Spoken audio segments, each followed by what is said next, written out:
Trump thought he could humiliate Jasmine Crockett at a Homeland Security hearing. He called her anti-American and a criminal lover on C-SPAN. Then she opened a folder stamped, FOIA request approved. What happened next made 32% of ICE agents resign, crashed private contractor stocks by $4.2 billion, and forced 3 CEOs to testify under oath. A Vietnam vet broke down crying on camera. The phone call recording that made Trump's chief of staff quit. The single question about contractor donations that left him speechless. This is how a freshman congresswoman ended an administration's immigration policy with receipts. The House Committee on Homeland Security hearing room was packed on a Tuesday afternoon, unusual for any committee hearing, unprecedented for one scheduled with only 48 hours notice. C-SPAN cameras occupied every angle. The gallery overflowed with immigration advocates gripping folders of testimonies, DHS employees in crisp uniforms, and veterans wearing their service caps. Vietnam, Gulf War, Iraq, Afghanistan, a cross-section of American military history sitting in judgment. At the witness table sat Donald Trump.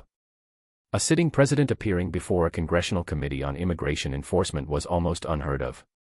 But Trump had requested, no, demanded, this appearance. "I have nothing to hide," he'd announced on Truth Social at 6:47 a.m., "unlike the do-nothing Democrats on this committee, I'm not afraid of the truth. I'm coming to set the record straight on my successful ICE policies, the most successful in history. Everyone says so." He sat flanked by 3 aides, his chief of staff looking like a man with a permanent migraine, the DHS secretary shuffling papers nervously, and his personal attorney scribbling notes with the frantic energy of someone already anticipating lawsuits. Trump had brought a prepared statement, 22 pages, triple-spaced, with handwritten additions in black Sharpie. He looked confident, aggressive even. This was his element, confrontation, television cameras, the chance to dominate. Committee members arranged themselves in the traditional semicircle, Republicans on one side preparing softball questions disguised as praise, Democrats on the other sharpening their knives but unsure where to strike. And 4 chairs down from the chairman sat Jasmine Crockett. She wore a navy blue suit, professional and prosecutorial. In front of her, one black portfolio, unopened.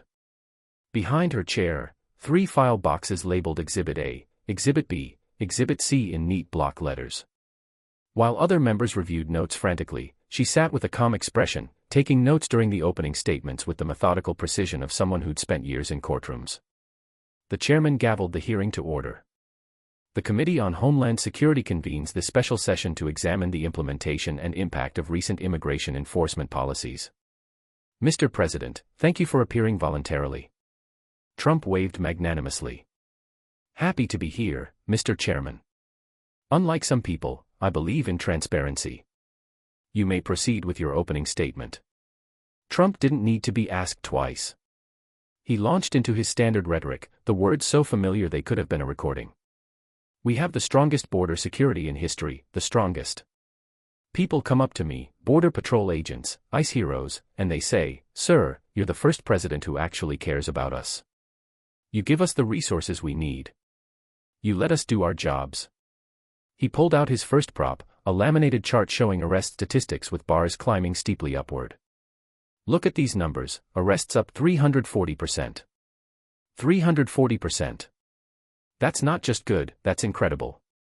These numbers prove my policies work. We're getting criminals off the streets, keeping American families safe." Several Republican committee members nodded approvingly. A few took notes they'd use for friendly questions later. "The fake news media won't tell you this," Trump continued, building momentum, "but ICE agents love me. They understand that I'm the only president with the courage to enforce our laws, not like the previous administration, which basically had open borders. Total disaster. But we've turned it around, completely turned it around." He spoke for 17 minutes. The chairman had to interrupt 3 times to remind him of the time limit. Finally, Trump concluded, "I'm here to answer any questions, real questions, not gotcha questions from people who want open borders and chaos." The chairman cleared his throat. "We'll now proceed to member questions, 5 minutes per member. Representative Johnson, you're recognized." The first 6 representatives, 3 Republicans, 3 Democrats, asked their questions. The Republicans lobbed softballs. "Mr. President, can you explain how your policies have improved public safety?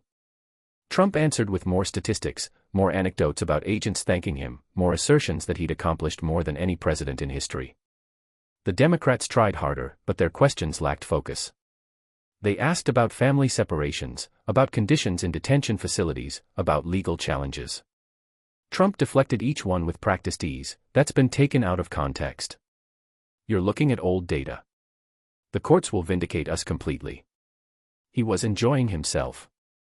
This was what he'd come for, the chance to dominate, to show he could handle Congress, to provide clips his supporters could share showing him destroying the Democrats. Then the chairman looked at his list.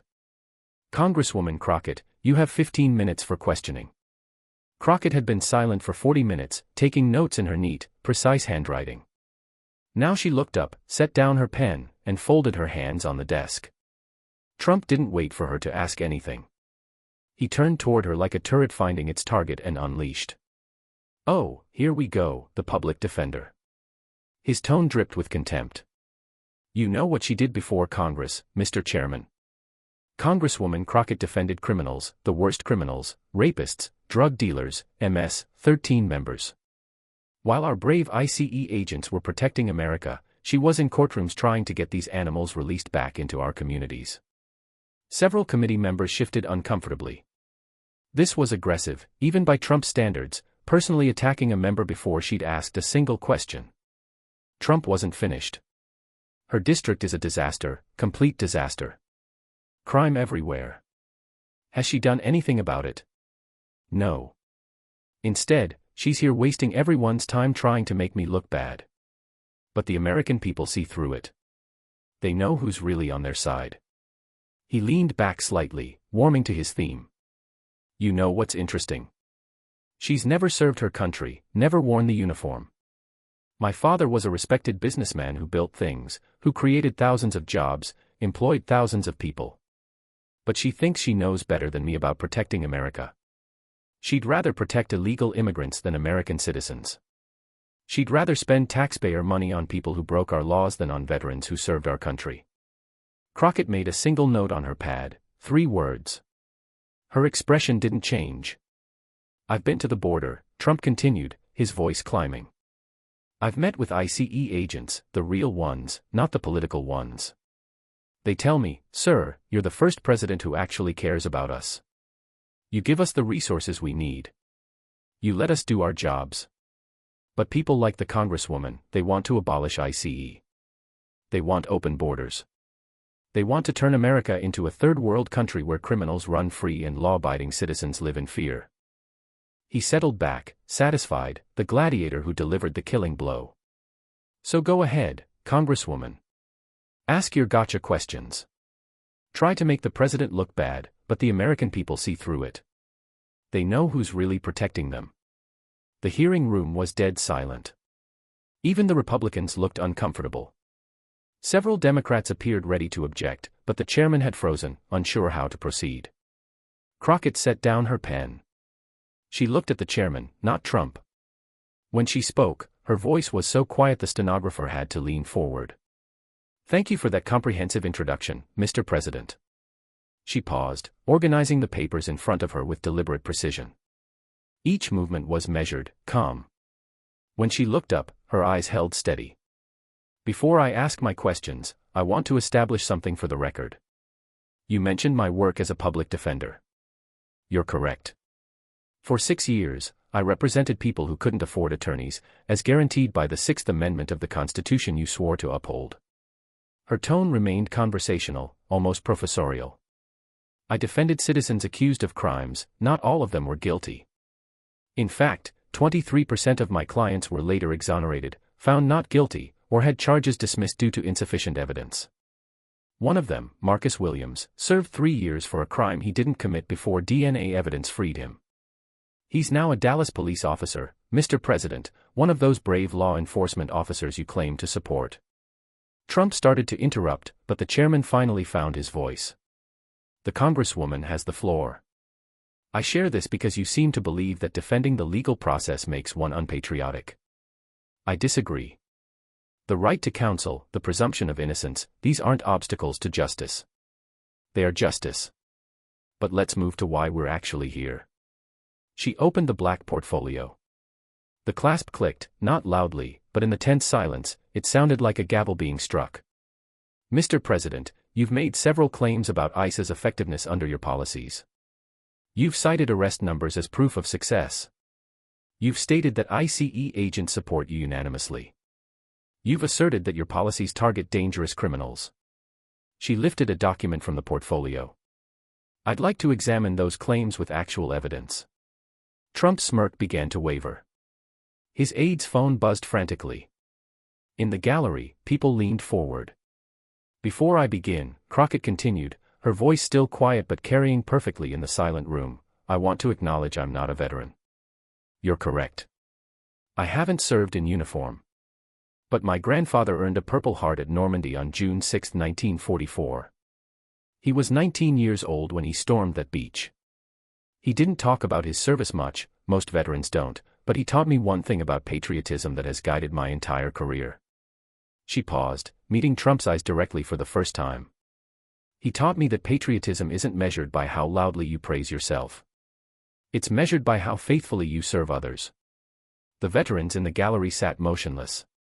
One elderly man in a Vietnam veteran's cap had tears in his eyes. So, let's talk about service, Mr. President. Let's talk about who your policies are really serving.